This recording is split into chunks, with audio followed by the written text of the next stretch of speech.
Olá, colegas cardiologistas do Brasil. Eu tenho o enorme prazer de estar aqui no Congresso do American College of Cardiology de 2011 com o Dr. José Carlos Nicolau, e que é um dos coautores do estudo da subanálise de viabilidade do estudo STITCH apresentado hoje no Congresso. Dr. Nicolau, obrigada pela entrevista, por estar aqui conosco. Queria que o senhor comentasse um pouquinho a respeito tanto do subestudo da viabilidade do STITCH como do resultado do STITCH principal que foi apresentado. Bem, primeiro eu é que agradeço pela oportunidade. O primeiro estudo foi o próprio STITCH, mas como vocês se recordam, o STITCH ele teve duas partes, uma que comparava cirurgia de revascularização e reconstrução da geometria do ventrículo esquerdo, e hoje o que nós tivemos aqui foi a comparação entre tratamento médico, tratamento clínico ou tratamento clínico mais revascularização miocárdica. Foram 1.200 pacientes, esses 1.200 pacientes, metade foram sorteados para tratamento clínico isoladamente e a outra metade para tratamento clínico mais cirurgia de revascularização miocárdica. E como você viu lá, ao final do dia, a meta principal do estudo, que previa uma diminuição na mortalidade em torno de 25% a favor da cirurgia, mais tratamento clínico, em relação a tratamento clínico isolado, não ocorreu. A diminuição dessa mortalidade foi ao redor de 14% ou 16% e a P não atingiu significância estatística, ficou próximo a isso, 0,12, alguma coisa assim. Entretanto, foram feitas diversas outras análises, a meu ver, bastante consistentes, no sentido de demonstrar, e acabaram demonstrando, que realmente a cirurgia é útil. Por exemplo, foi feita uma análise excluindo-se os pacientes que fizeram crossover, porque por incrível que pareça, no grupo sorteado para cirurgia, 9% não fizeram cirurgia, e no grupo sorteado para tratamento clínico, alguma coisa em torno de 10% a 15% acabaram fazendo cirurgia durante o segmento. Excluindo esses pacientes, demonstra-se claramente que o grupo que realmente fez cirurgia em relação ao tratamento clínico teve benefício altamente significativo. Depois eles fizeram uma outra análise inversamente, quer dizer, colocando realmente o que o indivíduo fez. E também, fazendo-se essa análise, se demonstra benefício da cirurgia.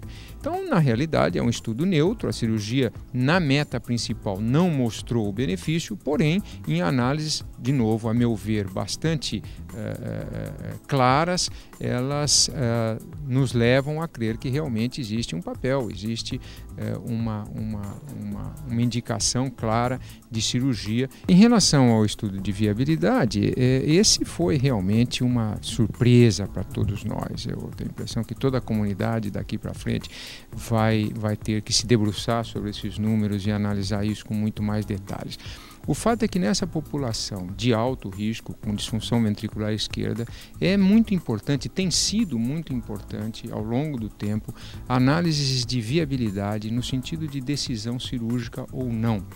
Neste estudo de viabilidade, que levou em consideração especificamente estudos de medicina nuclear e de ecocardiograma, aqui não foi contemplado estudo de viabilidade, levando-se em consideração outros métodos, como por exemplo o PET na medicina nuclear, como por exemplo a própria ressonância magnética, mas levando-se em consideração os métodos tradicionais, com Thallium, com MIB, na medicina nuclear e ecocardiografia, não se encontrou nenhum papel nesses métodos em relação ao prognóstico desses pacientes. Apesar da viabilidade não ter demonstrado benefício em predizer os pacientes que teriam maior mortalidade cirúrgica, nós vimos que os pacientes que não tinham viabilidade no estudo, eles tinham um pior prognóstico, né? O senhor acha que, dado isso, e ainda existe papel para pesquisa de viabilidade em pacientes com doença arterial coronariana, ou a gente deve abandonar esses métodos? Nesse estudo, nós demonstramos também que a presença ou não de viabilidade,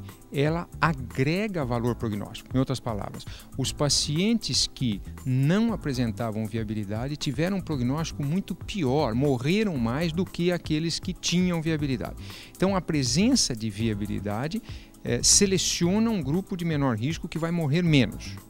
Porém, o que o estudo demonstra, o subestudo demonstra, é que isto não influenciou na escolha do tratamento cirúrgico ou clínico. Em outras palavras, presença ou não de viabilidade não influenciou, não nos disse com segurança que este paciente vai evoluir melhor ou pior se ele for ou não para a cirurgia.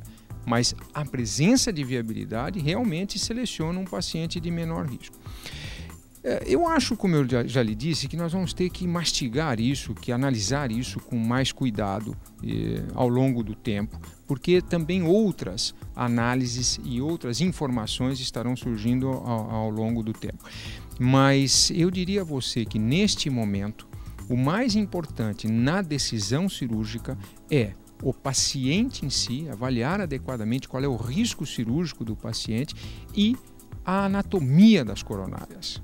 Neste momento, pelo menos do ponto de vista destes exames que foram pesquisados e de viabilidade, o uso da viabilidade na tomada de decisão cirúrgica perdeu muita força. Para finalizar, doutor Nicolau, foi muito discutido na mesa em relação ao fato do estudo de viabilidade do estudo ser um subestudo do STITCH e do estudo principal ter sido negativo. Em relação à parte metodológica, foi colocado que há um certo desbalanço entre os dois grupos. Queria que o senhor comentasse um pouco se isso poderia afetar os resultados do estudo.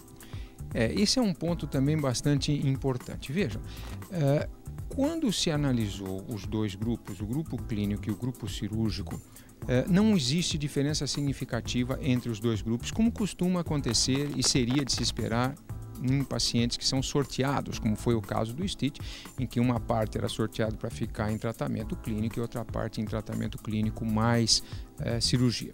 Entretanto, apesar de não haver essas diferenças significativas entre os grupos nunca são idênticos entre si. E realmente foi feita uma análise em que se fez um ajuste para estas diferenças. Não diferenças necessariamente significativas, mas diferenças que existiam realmente entre os grupos. E realmente esta análise também se mostrou favorável ao tratamento cirúrgico, ou seja, quando se fez este ajuste, o tratamento cirúrgico mais tratamento clínico foi melhor do que tratamento clínico isolado. Então, é um dado a mais, uma análise a mais, uma análise adicional, mostrando que realmente a cirurgia tem o seu papel, a cirurgia é útil nesses pacientes, apesar de que, e isso é bom não se esquecer, como você disse, o resultado do estudo, eu não diria que foi negativo, mas foi um estudo neutro. Quer dizer, a meta principal do estudo não mostrou benefício.